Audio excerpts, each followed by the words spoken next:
Fire in the sky. The night sky over the alien moon of Viralon was not calm.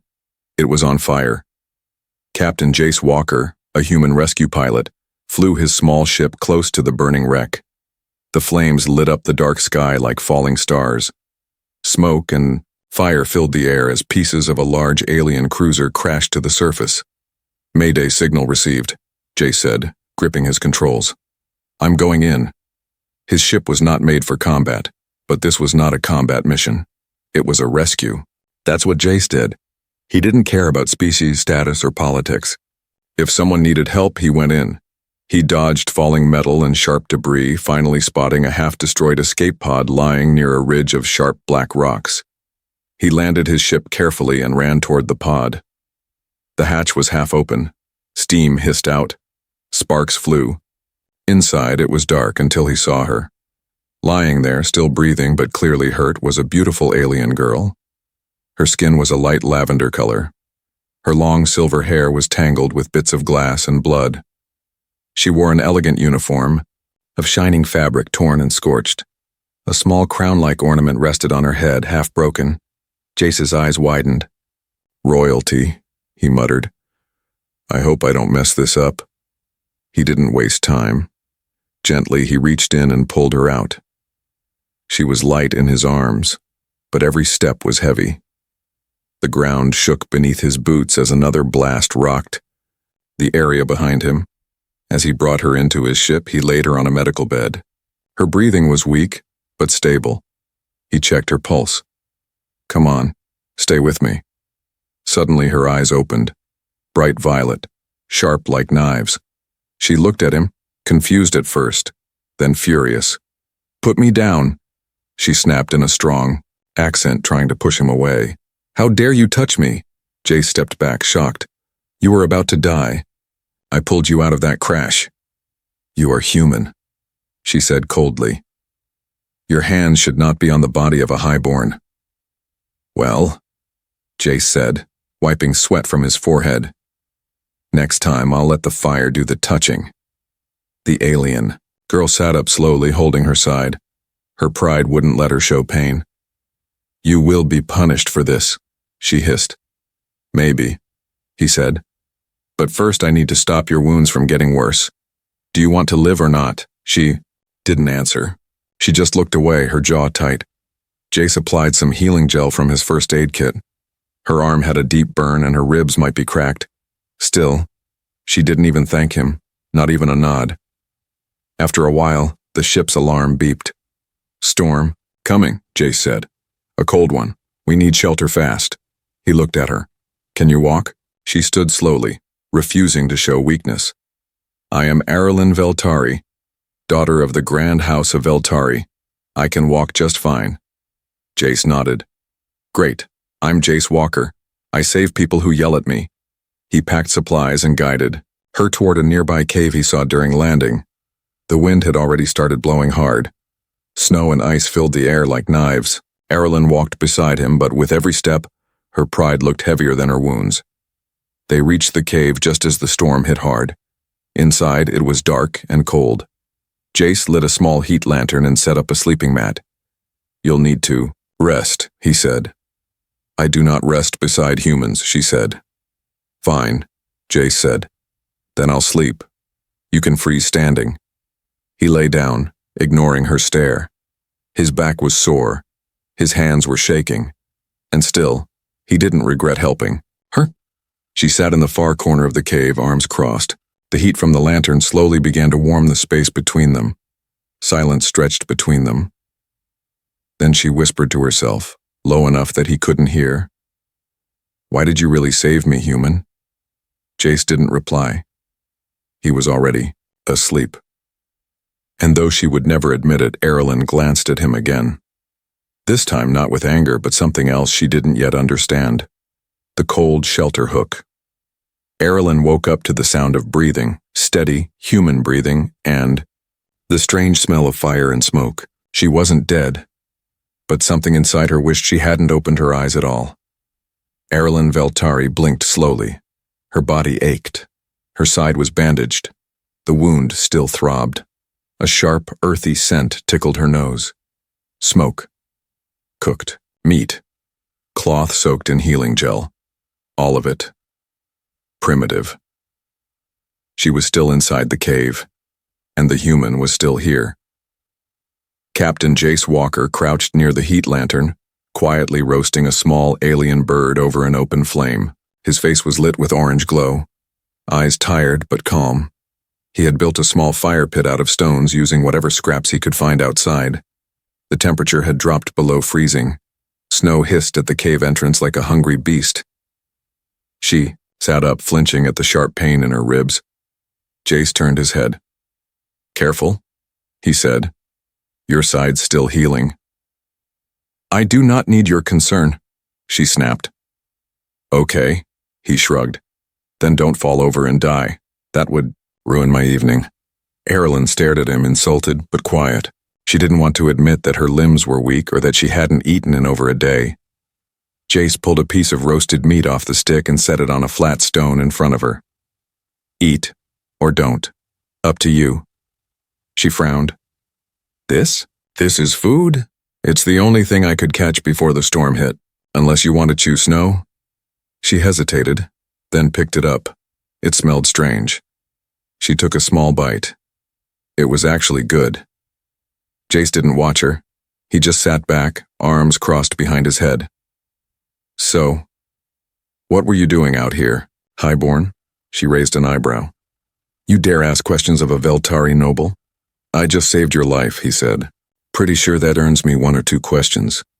Her violet eyes stared into the fire for a moment. The shadows danced across her face.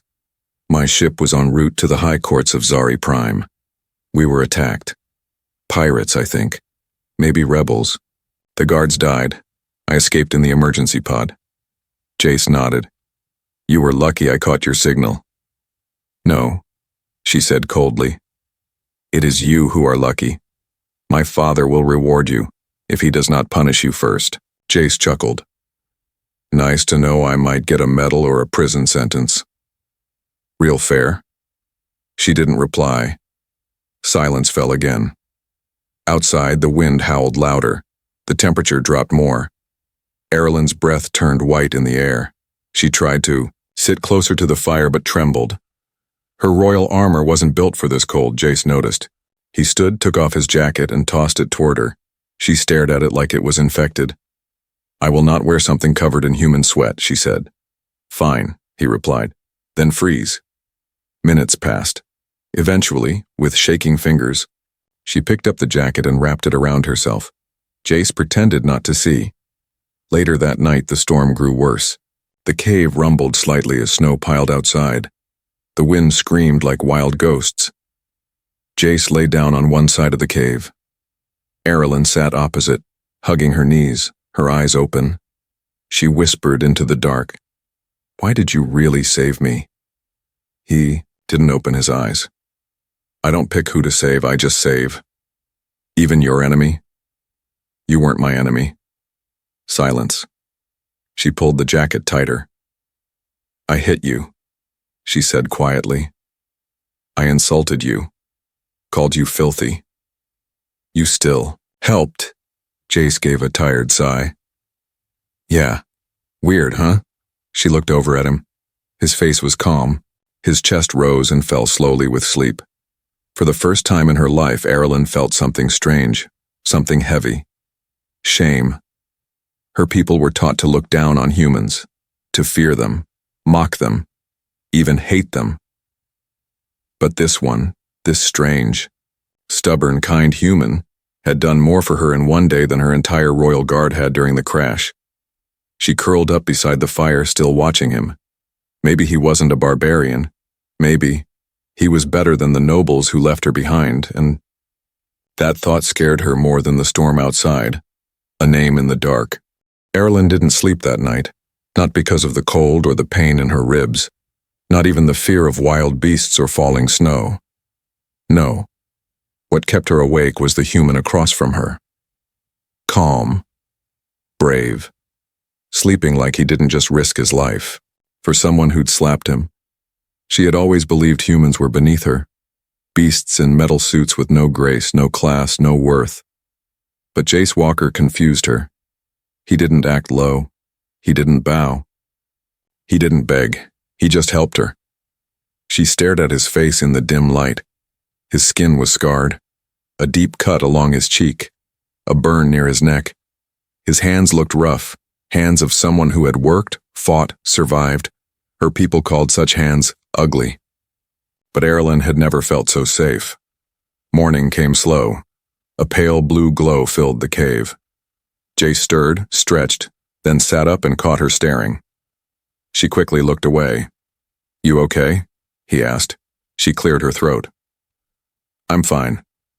"Good," he said. "Because we have to move again. This cave isn't safe. There are heat signatures nearby, probably scouts." Erilyn didn't argue this time. They packed silently. Halfway through the icy valley, her leg gave out. She gasped and fell to her knees. Jace rushed to her side. "Easy. Don't push too hard." "I don't need—" He didn't listen. He wrapped his arm around her shoulder, lifting her weight. She froze. His touch was gentle, warm. She looked up at him, too close, their eyes locked. "You're not going to faint, are you?" he asked with a half-smile. Her face turned violet from embarrassment. She quickly pulled away and kept walking. Later, they reached a deeper cave hidden under a rocky arch. It had old tech panels inside, half dead but usable. Jace worked on connecting his communicator to the alien systems. While he fiddled with wires, she sat by the edge watching him. Then he spoke. "So, do you have a name? Or should I keep calling you Your Royal Highness of Constant Complaints?" She stared at him. No one had ever spoken to her like that. She almost laughed. Almost. "It's Erilyn," she said softly. "Erilyn. Feltari." Jace stopped. "Erilyn," he repeated. "That's actually kind of pretty." She blinked. "You don't find it strange?" she asked. "Most humans can't even say it." "I can say a lot of things when I try," he said, with a smirk. Then he pointed at himself.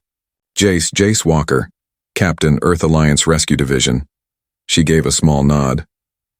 "Thank you, Jace Walker, and for saving me." He raised an eyebrow. "Is that gratitude?" "Do not push your luck," she replied, but her lips curved, ever so slightly. Time passed. The storm outside softened, but the danger wasn't over. Erilyn looked around the cave, seeing strange old markings on the walls. "Where are we?" she asked. "This place? Used to be a border watch post. Long abandoned. But maybe the relay still works." He tapped the device again. Suddenly sparks flew. "Damn," Jace said. "Almost had it." Erilyn walked over and knelt beside him. "Let me," she said.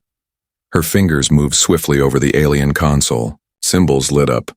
A soft hum began to echo through the floor. Jace watched, impressed. "You know tech?" "Of course," she said.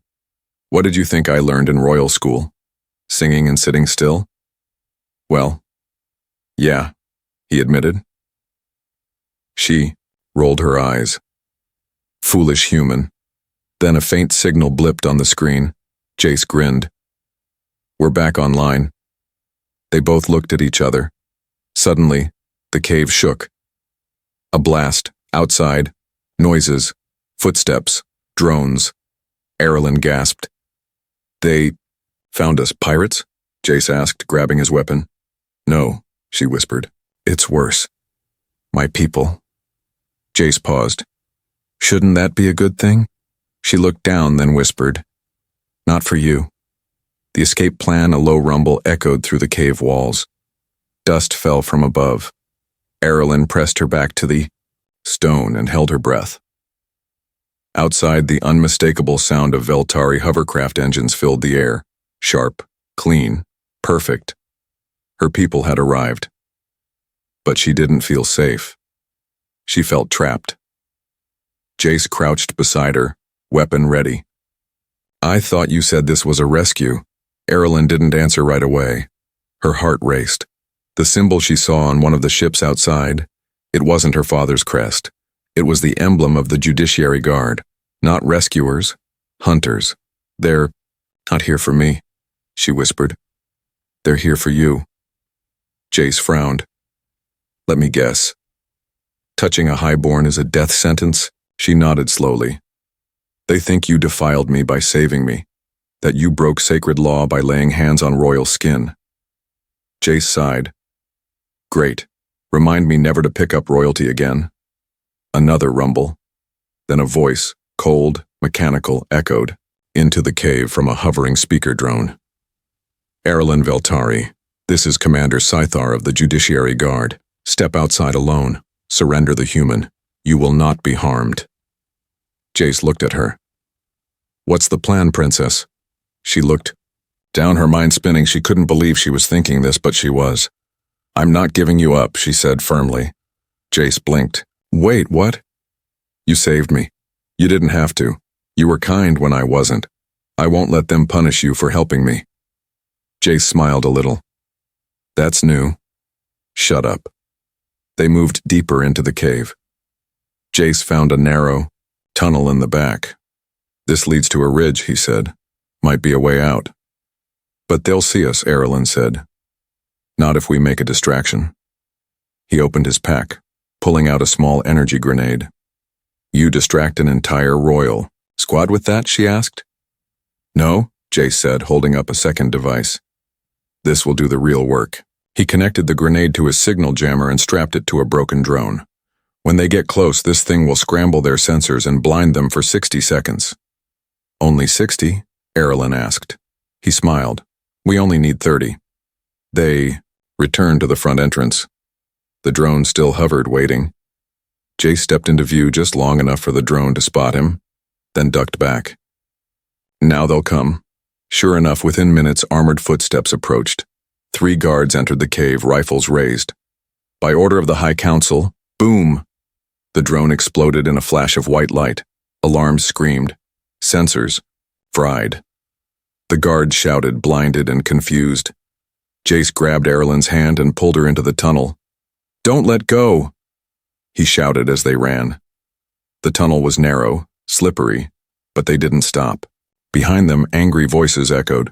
At the ridge, the wind hit hard.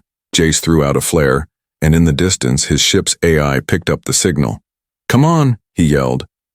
They climbed a steep path, boots slipping on ice and stone. Erlen stumbled, gasping. Her injuries slowed her down.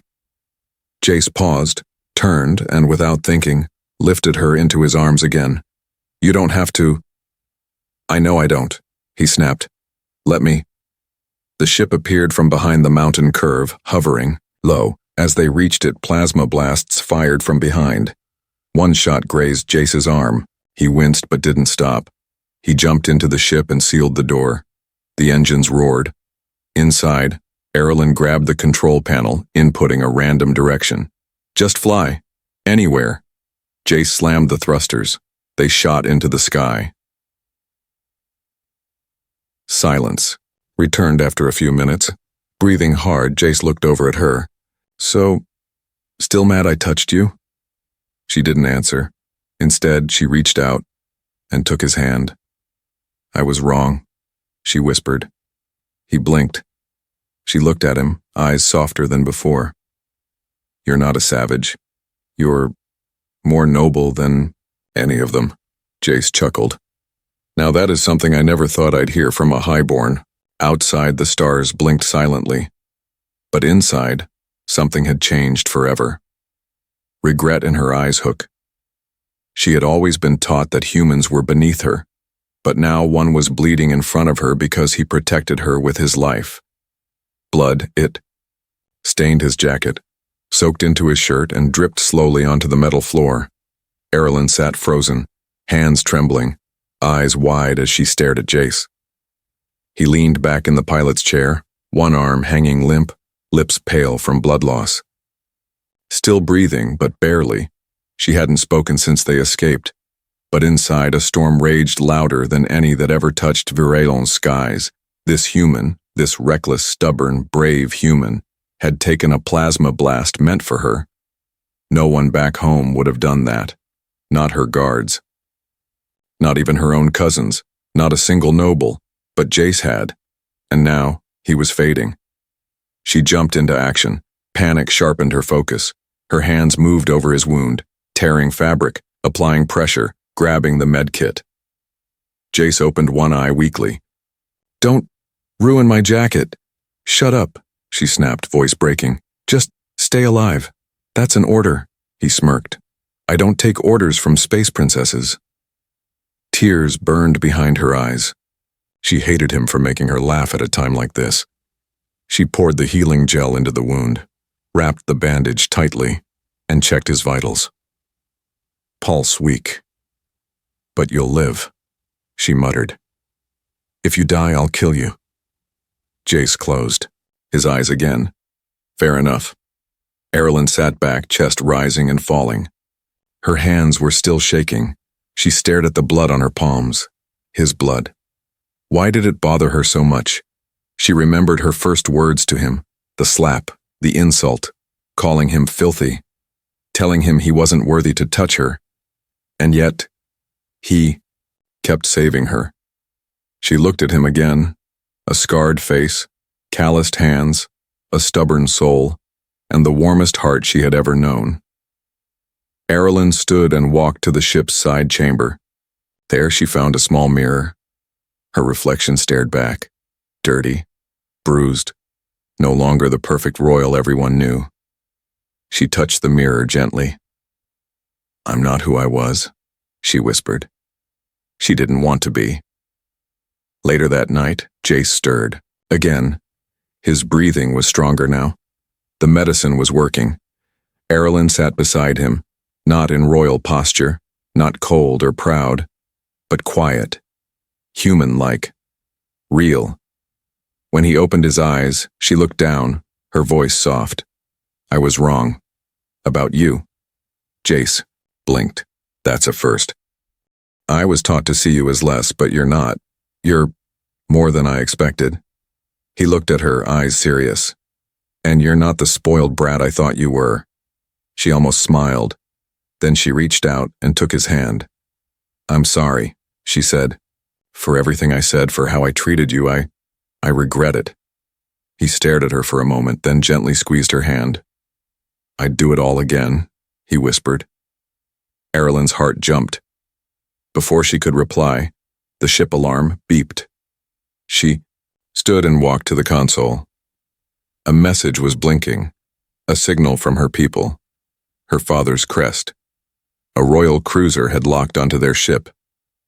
Rescue was coming. She turned to Jace, her face suddenly full of fear. "What's wrong?" he asked. "If they find you with me, they'll think you took me. You mean kidnapped?" She nodded. "They won't let you live. Not after this," Jace exhaled. "Then we run?" She hesitated, and then slowly she shook her head. "No," she said. "We fight." The rescue and the choice hook. The royal cruiser opened its golden gates to welcome their lost daughter home. But she stood in front of a wounded human, daring them to shoot. A grand light filled the sky. The massive cruiser of House Veltari descended from orbit like a floating palace. Its silver hull shimmered in the sun, surrounded by escort ships, royal banners unfurled, glowing with ancient symbols. To the Veltari nobles, it was a moment of honor. The lost princess had been found. To Erilyn, it felt like a funeral. Jace stood beside her at the edge of the field, arm still wrapped in a blood-stained sling. He looked tired, wounded, out of place, yet unafraid. "You sure about this?" he asked softly. She didn't answer with words. Instead, she reached out and held his hand, right in the open. In full view of the highborn guard, the golden ramp extended from the cruiser. A row of armored elites marched out, followed by a tall, broad alien male wrapped in a heavy robe. His eyes glowed blue, his face stern. "Father," Erilyn whispered. "Grand. Lord Veltari." He stopped a few steps away, eyes scanning her, then falling on Jace.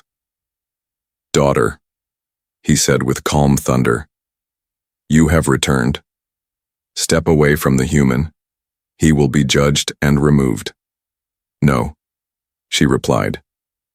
Whispers spread through the ranks of guards. Eyes widened, weapons tensed. Jace stepped back. You don't have to do this, Erilyn. But she held tighter.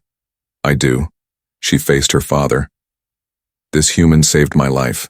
Not once, but again and again. When your soldiers didn't come, he did. When my own people abandoned me, he carried me. He risked death for me. The Grand Lord's face did not change. He touched you, he said. That alone breaks 3 ancient laws. He didn't touch me, she snapped. He saved me. Another murmur from the crowd. You know the price of your words, her father warned. If you protect him, you fall with him. You lose your name, your title, your future. I know, Erilyn said. Silence. Then she let go of Jace's hand. Only to step in front of him, arms wide. If you take him, she shouted, voice echoing across the wind, you'll have to go through me. Gasps, even Jace blinked. Are you insane? He whispered. Maybe, she said with a small smile. But I'd rather be insane than ungrateful. The Grand Lord raised a hand. The soldiers froze. He looked into his daughter's eyes. What do you want, Erilyn? He asked. She stepped forward, face calm. I want him safe. I want him protected. And I want the laws to change. The laws have stood for 10,000 years. Then maybe it's time they break. The Grand Lord looked at Jace again. You, human, do you care for her? Jace looked at Erilyn, then nodded. Yes. But I didn't plan for this, I just wanted her alive. Would you stand by her if she chose exile? Yes. Would you protect her if her people turned against her? I already did. Silence again. Then the Grand Lord did something no one expected. He laughed, just once. A deep, tired laugh. So it is true, he said. The old stories were right. Humans change everything. He turned to the guards. Stand down. Gasps. Shields lowered. Then he looked at Erilyn. You have made your choice, daughter. And as your father, I will honor it. She blinked, stunned. You won't punish him? No, he said. Because today, you reminded me what true honor looks like. And it wasn't written in any law book. Jace exhaled deeply. Wow, that could have gone a lot worse. Erilyn turned to him with a tired smile. We're not safe yet. But for now, we're free. And as the wind blew around them and the soldiers returned to their ship, the highborn girl, who once cursed the human's touch, now looked at him like he was the only thing that truly mattered. Her regret turned to Lovehook. She once called his touch an insult. Now, she held his hand like it was the only truth left in her world. The stars above them stretched like silver rivers across the sky. Erilyn stood at the edge of the cliff, wind in her hair, wearing a simple robe. No crown, no armor, no title. Behind her, the great royal cruiser had already returned to the skies. Her people were gone. By her own choice, she had left everything. For him. Jace sat by the fire, quietly fixing a piece of broken gear. His arm was healing. The pain was still there, but so was something else, something that scared him more than battle. The feeling that he'd found someone worth staying for. Erilyn turned to face him. I made my decision, she said softly. I walked away from a future planned since the day I was born. Jace looked up. I know, that's a lot to give up.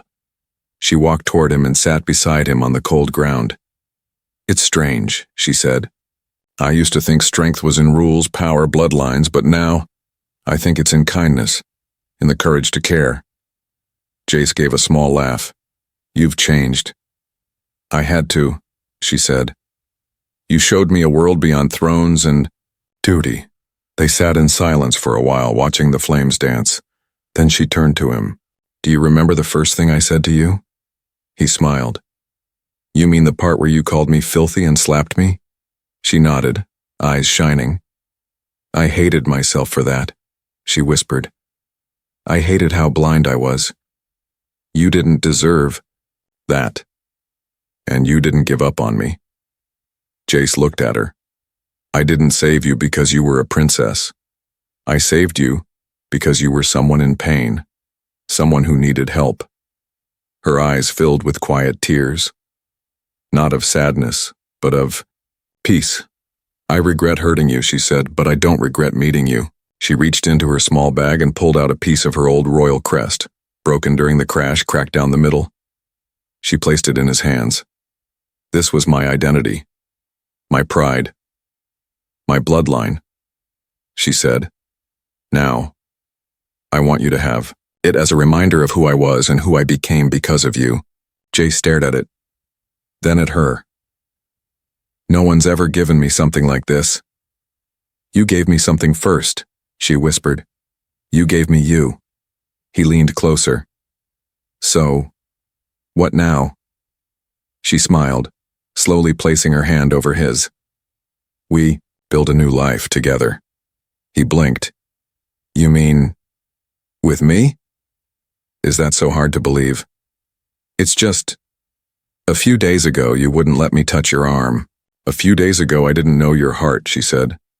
Now I can't stop thinking about it. They both laughed quietly. Then she leaned in and kissed him. Soft, gentle, real, not royal, not rehearsed, just human. When they pulled apart, Jace looked stunned. Well, that was unexpected, she smirked. Better than being slapped? Much. The fire crackled. The wind blew, and two souls, one from Earth, one from stars beyond, sat close together, no longer divided by fear or pride. Erilyn rested her head on his shoulder. I used to be afraid of humans, she said. But you made me believe again. In what? He asked. In love.